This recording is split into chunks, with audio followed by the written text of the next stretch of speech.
Hey cuties, Peachy here, welcome back to a new video. And recently we got a picture of a sample dress that it looks like something between Monster High and Ever After High. And then that sent me down a rabbit hole because I'm pretty sure we were supposed to get a crossover movie between those two brands a long time ago at the popularity height for both brands. It would have been the icing on the cake. And in fact, we had been teased very hard for like over the years in the movies and the web series for Ever After High, you know, with the addition of CA Cupid being the same character from both worlds, that, you know, these two brands, these two worlds were in the same universe. They would unite one day, they would cross paths. And that movie was in production and we were supposed to get a movie. I mean, we even have these 3D models. We have, like I mentioned, the sample dress that came out a while ago. We have all these little bits and pieces of what it could have been like, to give us just a little bit of a taste, you know, of something that never happened because of, well, troubles. So in this video, I'm going to explain what happened to the movie, why it never got released, the plot that we do know of, the images we do have, and I'm also going to be talking about a book that did end up getting released, The Legend of Shadow High. No, not that Shadow High. This came out before Rainbow High's Shadow High. Okay, let's remember that. Don't get it confused. The biggest disappointment, I feel like, is that we would have gotten a whole brand new character for the movie called Yuna. She is a kumiho, a nine-tailed fox. And look at her. She is gorgeous. I just look at this concept art, her design, her outfit, and then even this little 3D model of her in a movie. She just looks so good. This is truly like the worst, like the saddest part of the crossover movie not happening. It's this character Yuna. She just never came to existence, and she's such a beautiful character. Like, it's truly sad. Like, so the storyboard animations did get released officially on a Monster High YouTube channel like 6 years ago, and they named it the Lost Movie. The original title would have been Fairy Tale, so not written like normal fairy tale, but written like fear and then with a Y at the end. We start off with Draculaura chasing someone hooded in a dream. She gets woken up by Headmistress Bloodgood's horse Nightmare, and then we can see that she's holding a journal that we will later on find out that belonged to Yuna. They're preparing the medieval fair at Monster High. Claudine comes in to ask Headmistress Bloodgood for more details about her dress. Then we get a scene of Laguna selling liver kidney pie or something like that. It's a cute little scene, but basically Laguna isn't really in the movie. Back with Draculaura, she is now up in the attic thinking of Yuna, who disappeared 150 years ago. She's looking at old pictures of them together because they used to be best friends. Meanwhile, in the back, the mirror, you can see there's a shadowy figure lurking, which, yes, is the evil queen. And that's when Cleo and Claudine come in. And then they also end up finding hints in the journal after all, thanks to Claudine asking to sketch some of the drawings off of the journal. Later at the fair, Draculaura is still obsessed with the hints they found out in Yuna's journal, so they try to follow Yuna's spell by sticking crystals into the earth, forming a shape, and speaking a charm. They then get transported somewhere as it does work. As they wake up, they realize they are at the center of a labyrinth where there's also a cute little fountain. At Monster High, everyone now realizes that there's plants growing randomly, trees sprouting out of nowhere, and Laguna finds Yuna's journal laying there in the middle of the shape that they, formed with the crystals. The evil queen, disguised in a cloak, then comes in, claiming to be selling wares. Back in the labyrinth, Cleo, Claudine, and Draculaura start to wander about. As it gets foggier, that's when they encounter Raven, Maddie, and Apple. As they get acquainted, they start to talk about how they want to stop the evil queen, who is back in Monster High. Raven says that if they don't get back very soon, Monster High will be doomed for sure. While crossing a bridge, they encounter Claude's evil twin, who has been enchanted, acting as a bridge troll where they have to pass a set of tests. They unfortunately fail and fall into the river. As everyone drifts off into different groups, Raven and Draculaura get saved by a cloaked figure, who turns out to be Yuna.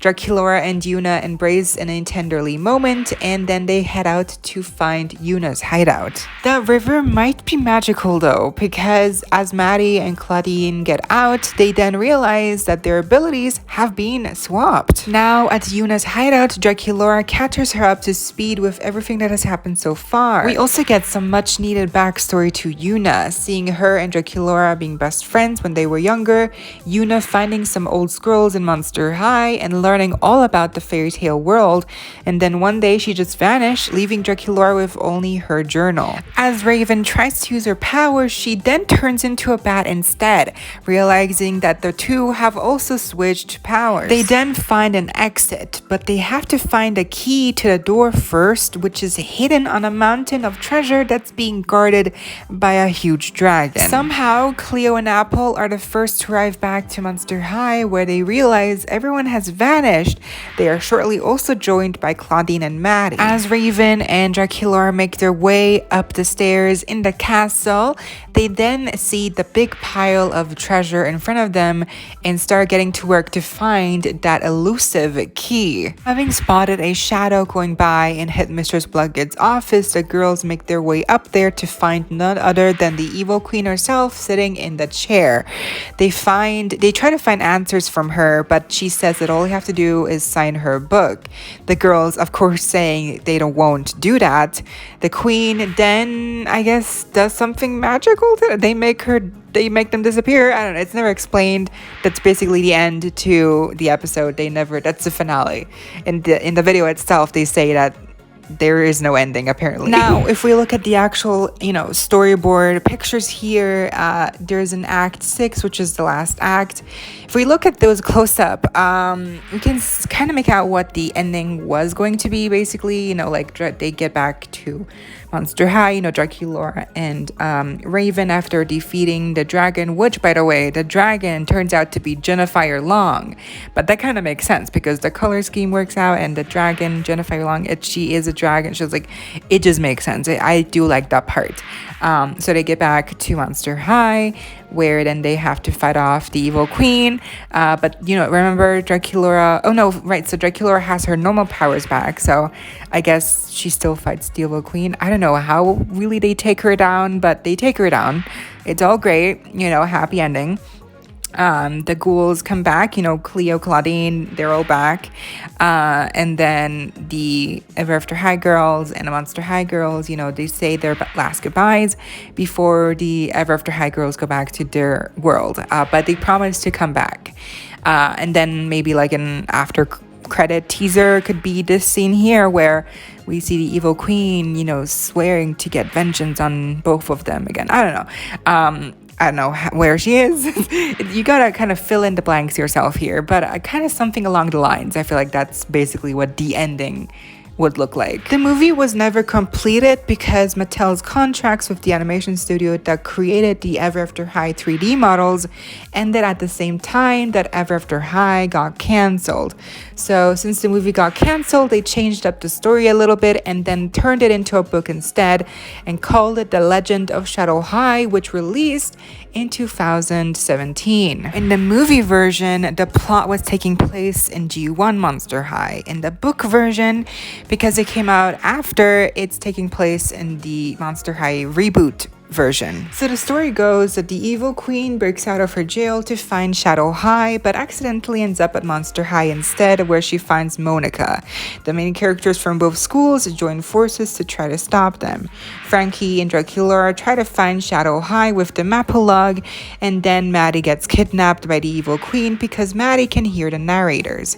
The evil queen tries to convince Raven that the narrators are evil for separating all these worlds of monsters and fables, and in fact, at Shadow High, there is a narrator that believes they should be able to alter people's stories, so she was right. As the main characters become victim of this, Brooke Page, the daughter of the narrators, breaks the fourth wall to help them out. So that is basically a little synopsis of the book. I haven't read the book, so I don't really know how the story is or how it ends, but I did see there's a little audio, there's a video of the audiobook on YouTube, so I'll leave the link to that down below if y'all want to, listen to the audiobook. And I just think this look, the color swapped look here for Applewhite with Cleo's colors is really cool.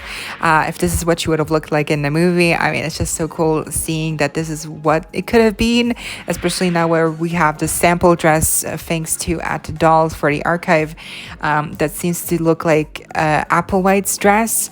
Garrett Sander, the creator of Monster High, even commented saying that if I remember correctly, the dolls for the crossover had the Ever After High girls adding a monster type to them on top of their fairy tale, and then the Monster High ghouls adding a fairy tale on top of their monster types. So this is supposed to be Applewhite as a vampire, and then they were supposed to be using the Monster High body molds and vice versa. So that would have been really interesting to see, very fascinating stuff. The one thing that confuses me though is that Applewhite as a vampire, that's never mentioned once in the movie plot, so not sure how that, maybe that changed. But yeah, because I mean, she swapped with Cleo and not Draculaura, and even with Draculaura, this wouldn't be the color scheme for Dracula. So, but I don't know. Anyways, this is just a very early sample, so it could have been anything, but it's just cool that they were even experimenting with, like, changing up the fairy tales and monsters and adding new stuff to each character. I mean, how cool would that have been, We also have amazing artwork here of Applewhite in that outfit by the Plastic Filter on Instagram.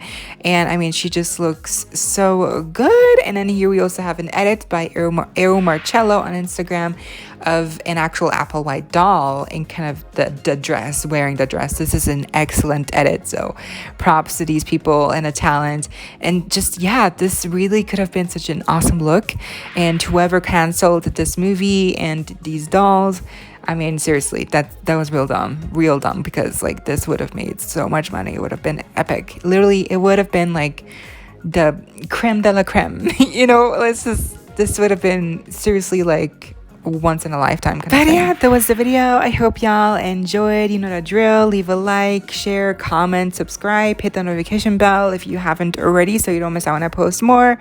Monster High, Ever After High, dollar news, dollar reviews, episode reaction videos, a bunch more content coming our way daily and keeping you up to date with the adulty you love. Stay safe, be kind. I hope this next time. Stay peachy. Kisses.